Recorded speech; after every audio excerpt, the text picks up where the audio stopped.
이게 뭘까? 뭐예요? 코인 이슈도 처음에 보고 이게 뭐예요? 똑같은 반응이었습니다. 자, 이건 또 우리 비비님이 좋은 자료를 또 이렇게 구해다 주셨습니다. 이게 뭘까? 뭐예요? 비트조아님. 코인 이슈도 처음에 보고 이게 뭐예요? 똑같은 반응이었습니다. 그래서 코인 이슈가 중국어에 능통한 지인한테 이렇게 물어봤습니다. 물어봐서 대답을 들은 게 이제 뭐냐면 중국에서 이제 내려온 공문이라고 합니다. 공문인데 앞으로 지방에 있는 공무원들한테 임금, 월급을 주는데 월급을 뭘로 지급을 하냐? 디지털 위안화. 중국에서 만든 CBDC로 지급을 하겠다. 공문이라고 합니다. 자, 신기하죠? CBDC로 이제 월급을 준대, 임금을. 근데 사실 요것도, 또 했지 또 그럴까봐. 다 2년 전에 말씀을 드렸던 거야. 정부에서 월급을 주고 공무원들 국민연금이며 세금이며 이런 것들 지급하는 거 다 CBDC며 코인으로 준다 이렇게 말씀드렸던 거. 벌써 가상화폐로 월급을 줘요. 중국 창수시 공무원 급여 디지털 위안화로 지급한다. 다음 달부터 전면 시행. 많은 연령에서 결제 가능. 이런 식으로 디지털 위안화를 지급을 해주는 겁니다. 그래서 딱 바코드로 찍거나 QR코드로 딱 찍으면은 이런 식으로 결제가 되는 거예요. 월급을 이제 이걸로 받는 겁니다. 자, 근데 이게 좋은 걸까 나쁜 걸까? 이게 어떤 좋은 점도 있고 나쁜 점도 있고 이제 왜 그러냐면은 자, 보세요. 공무원 급여뿐만 아니라 공공기관이라던가 그 산하 소속된 직원들, 그리고 지방 국유 기업 직원들도 이제는 모든 대상에 포함을 한다고 합니다. 그리고 우리가 국공립 이런 병원들이 있죠. 여기에 간호사분들, 의사분들, 이분들도 디지털 위안화로 지급을 한다고 합니다. 그리고 그 급여뿐만 아니라 교통결제라던가 이런 교통비, 식비, 유류비, 마찬가지로 이런 식으로 다 이렇게 급여를 지급한다고 합니다. 뭘로? 디지털 위안화로. 그리고 수저우에서는 건설 프로젝트가 있었는데 그 건설 프로젝트 대금 결제를 디지털 위안화로 결제를 했다고 합니다. 자, 그리고 저장성 원저우시라고 있다고 합니다. 거기에는 2월 달에만 3천만 위안, 약 한 58억 원 정도를 소비 바우처, 쿠폰 형식으로 디지털 위안화를 지급해줬다고 합니다. 자, 그러면 이런 식으로 공무원들 월급, 소비 쿠폰, 교통비, 식비, 국공립 이런 병원들 급여까지 디지털 위안화로 지급을 해주면 중국 정부가 가져갈 수 있는 이점이 뭘까? 통제 감시, 그렇죠. 통제 감시 이퀄 외환 유출 방지. 중국의 CBDC가 장점이자 단점이 뭐냐면 거래 이체 내역을 다 들여볼 수 있어요. 근데 이제 소액은 안 되고 대규모 좀 많은 금액만. 자, 방금 우리 홍콩 배웠죠? 홍콩이 지금 어떤 상태다? 홍콩은 외환이 부족한 상태다. 달러 패그제 그거 환율 맞추려면 미국과 홍콩 갖고 있는 달러 미친 듯이 던져야 돼. 안 그래도 외환 보유고량이 지금 부족한데 외환이 부족해. 그러면 외환을 벌어들여야지. 벌어들이고 바가지에서 안에서 새는 거 밖으로 못 세게끔 어떻게 해요? 통제해야겠죠. 그러면 앞으로라도 디지털 위안화로 지급해서 어디로 나간지 다 알 수 있어. 밖으로 만약에 이거 디지털 위안화를 비트코인 시장으로 보내서 비트코인화해서 밖으로 나간대. 중국 입장에서 뭐예요? 외환 반출. 이거 막겠다는 겁니다. 왜? 홍콩 시장 지금 달러 없잖아. 홍콩이 달러가 없다? 중국 본토도 힘들다. 중국 수출 잘 되나요? 수출 안 되죠. 힘들죠. 그럴 땐 외환 나가는 거 막아야겠지.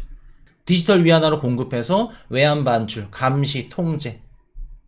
기존에 위안화로 할 경우에 어떻게 돼요? 그걸로 비트코인 시장 빼가지고 VPN을 써서 이체를 하고 막을 수가 없어. VPN 쓰면. 물론 대규모 자금 같은 경우에 다 걸린다고 하겠지만. 그래도 법이 있으면 뭐예요? 불법이 존재하죠. 다 잡을 수는 없어. 근데 디지털 위안화로 하면 잡을 수 있다는 겁니다. 자, 그리고 또 한 가지 더. 자, 중국이 올해 하고 싶은 게 뭐죠? 작년부터 최근에 중국 GDP가 높게 나왔고 소비 지표가 높게 나왔어. 근데 부동산 투자율은, 소비율은 줄어들었어. 우리 하나하나님, 내수시장 활성화를 중국이 하겠다. 야, 지금 미국이랑 지금 싸우잖아. 미국 수출 수입 안 한다 그러네. 반도체 갖고 지금 계속해서 트러블을 시키네. 안 되겠다. 우리는 자체적으로 마켓이 있잖아. 내수 시장을 활성화해서 블록 경제화해서 버티자, 살아남자. 중국의 내수 시장 활성화를 어떻게 해요? 증진시키자. 그러면 내수 시장 활성화에 증진하는 데 있어서 가장 좋은 화폐가 뭐가 있을까? 디지털 위안화일까? 아니면 그냥 기존 위안화일까? 물론 나중에는 뭐 사우디 원유 결제라던가 중국 1대1로라던가 다른 나라 무역들이라던가 CBDC 생태계가 결쳐져 있으면, 그 CBDC 생태계가 확장이 되어 있고 다 갖춰져 있으면 디지털 위안화를 쓸 수 있겠죠. 근데 지금 디지털 위안화의 사용처는 어디에만 국한되어 있어요? 한정되어 있다? 중국 내수 시장에만 활성되어 있다. 그리고 거기다가 아직까지 뭐 알리페이나 다들 뭐 90% 이상 알리페이 뭐 QR코드 결제하는데 안 깔려 있는 데는 안 깔려 있습니다. 오프라인이라든가 소매점, 자파점에도 디지털 위안화 아직 못 받는 곳도 존재해요. 그러면 내가 월급을 디지털 위안화로 줘. 그럼 그 공무원분들이 어떻게 할까? 소비를 한정되어 있는 정해진 곳에서만, 중국 내에서, 거기다 감시까지 가능하네. 내수시장 활성화 어떻게 될까? 밖으로는 빠져나가지 않고 내수시장 활성화에도 미친 듯이 좋다. 그냥 이거 기사 딱 보고 급여 디지털 위안화로 비트코인 뭐 떡상하겠구나, 좋겠구나. 자, 이게 좋은 기사만인지 말씀을 드려볼게요. 그리고 또 한 가지 더 있어. 중국 정부가 취할 수 있는 거. 중국 정부에서 우리 요거 문화상품권 낙수 효과, 낙수 수입, 요거 배웠었죠. 요게 뭐냐면 중국 정부에서 돈을 찍어서 줬네. 위안화로 현금으로 주는 것과 디지털 위안화로 주는 것과 뭔 차이일까? 똥띠기. 똥띠기. 소각 효과가 존재하겠죠. 소각 효과가. 왜? 여기서 쓸 수 있어? 써. 근데 여기서 못 쓴대. 그러면 나중에 쓸 수 있을 때까지 기다렸다가 까먹고 못 쓰네. 아니면 예를 들어서 10만원 소비 바우처 쿠폰 형식으로 줬어. 10만원 쓰고 나머지 잔돈 떼기는 떼먹겠죠. 그러면 지금 중국이 화폐를 미친듯이 찍을 수 있는 상태인가요? 아니면 부채가 너무 많고 부동산 시장 안 좋고 힘든 상태인가요? 기준금리를 매일 동결해서 유동성 공급에 제약을 받는 상태인가요?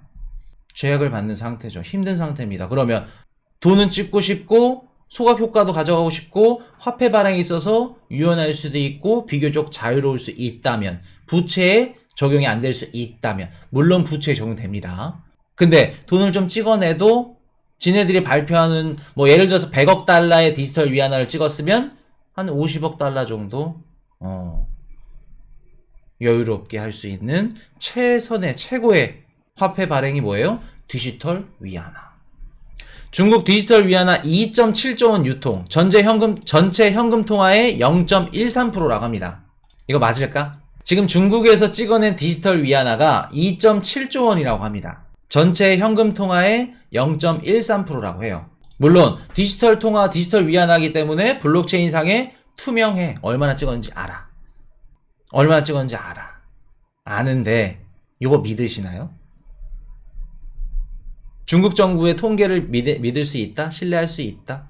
자, 작년 12월부터 중국이 통화량 집계에 디지털 위안화를 포함을 시켰습니다. 그 뜻은 무슨 뜻이에요? 이거 진짜 우리 화폐입니다. 위안화 화폐예요.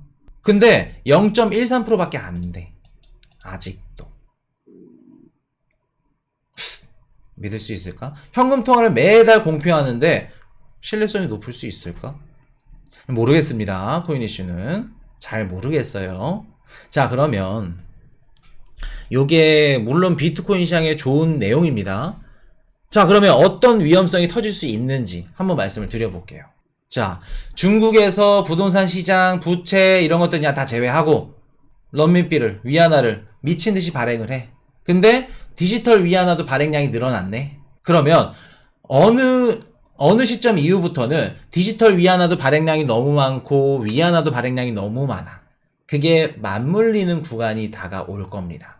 그럼 위안화의 가치는 어떻게 될까? 낙전 수익은 확실히 소각 효과는 좋겠네요. 슈킹 치기도 좋고. 위안화의 가치 당연히 빠지겠죠. 빠집니다. 자, 지금 달러의 자리를 위안화가 대처한다. 브릭스랑 뭐 잘 나가고, 뭐 브라질, 아르헨티나랑 뭐 서로 뭐 통용화폐 쓰고, 사우디랑 막 중동 화해시키고 이런 얘기들 하시죠. 나중에 디지털 위안화 가치 발행량 미친 듯이 늘어나고 위안화 발행량 늘어나면서 위안화 가치가 떨어지면 더 이상 우리 지금 얘기하고 있는 브릭스라던가 중동이라던가 아르헨티나, 브라질 이런 남미 국가들이 1대1로 국가들이 그때도 위안화가 달러를 이긴다 그럴 수 있을까? 부채를 갚아야 돼. 우리 위안화로 갚을게요. 위안화 받고 싶을까? 지금 당장으로서는 중국이 선택할 수 있는 최선의 효과를 가져갈 수 있다. 디지털 위안화 굉장히 좋다. 근데 나중에 위안화와 같이 시장에 맞물리게 된다면, 나온다면 그때 위안화 가치는 어떻게 할 것인가? 물론 방법들은 있겠죠. 중국의 금융시장, 자산시장, 비트코인, NFT, 메타버스 시장에 소각시키는, 두드려 넣는. 근데 그게 미국이 가만둘까? 웹 2.0을 누가 선도하고 있어요? 미국이 선도하고 있습니다. 유튜브, 넷플릭스, 뭐 메타, SNS, 인스타그램 다 선도하고 있어요. 아마존. 웹 3.0을 선도할 국가도 누가 유력하다? 미국이 유력합니다. 그러면 미국은 유력하게 선도하는 만큼 그만큼 달러를 찍어낼 수 있는 거예요. 중국이 만약에 선도한다 그러면 중국이 그만큼 달러 위안화를 많이 찍어낼 수 있겠죠. 우리가 그거에 베팅을 하는 겁니다. 이해되셨나요? 그렇기 때문에 지금 중국의 입장에서는 디지털 위안화가 어떻게 보면은 좋은 방안이고 좋은 선택일 수 있을지언정 긴급 처방약과도 같다. 긴급 처방약. 틱톡 있잖아요. 맞습니다. 틱톡 많이 하죠. 근데 틱톡 있다고 해서 웹 2.0을 중국이 가져간다? 선도해야 한다? 그거는 틀린 말이죠. 자, 그러면 우리가 앞으로 보시게 될 모습 보여드릴게요. 향후 추후에는 중국 본토도 암호화폐 시장을 개방할 수밖에 없을 겁니다. 자, 요거 작년에 코인 이슈가 이런 말씀을 드렸었습니다.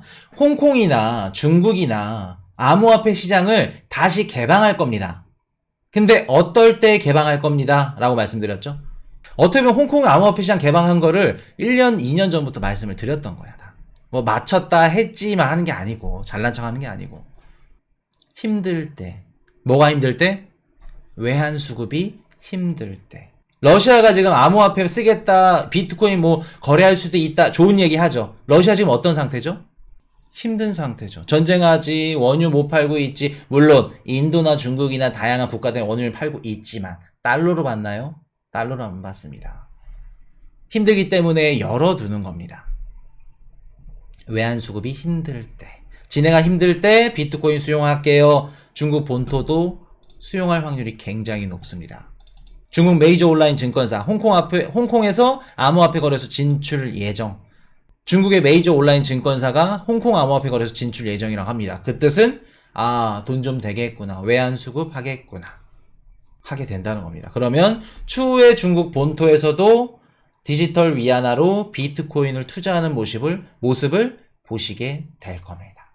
그럼 우리 비트코인의 가치, 비트코인 시장에 누구 자금이 들어온다. 그때가 진짜야말로 중국계 자금이 들어오는 시점이다. 이번 연도 6월 1일이 아니라 이번 연도 6월달 홍콩의 비트코인 시장 개방은 힘들어서 한 겁니다. 힘들어서 한 거예요. 이해되셨죠? 그렇기 때문에 우리 코인 시장에 중국계 자금이 유입이 된다? 그건 맞지 않다. 자, 중국 국민이 많은데 일부만 화폐의 유동성이 확보가 되고 한쪽은 혈관이 막혀 있으면 과연 내수가 돌아갈까요? 디지털 위안화가 생각보다 지금 디지털 위안화 결제망이라든가 이런 것들이 급속도로 많이 깔려 있습니다. 지금 지방 정부의 공무원한테 월급을 줄 정도면 웬만한 건 다 깔려 있다는 거야. 대신 이제 그걸로 할 수 없는 것들이 어느 정도 정해져 있겠죠. 중국 정부 지네진 입장에서는. 충분히 내수로 돌릴 수 있으니까 어떤 식으로 가요? 디지털 위안화로 가는 거고. 그래서 비트코인의 가격은 말할 필요 없겠죠. Hey, I got a confession.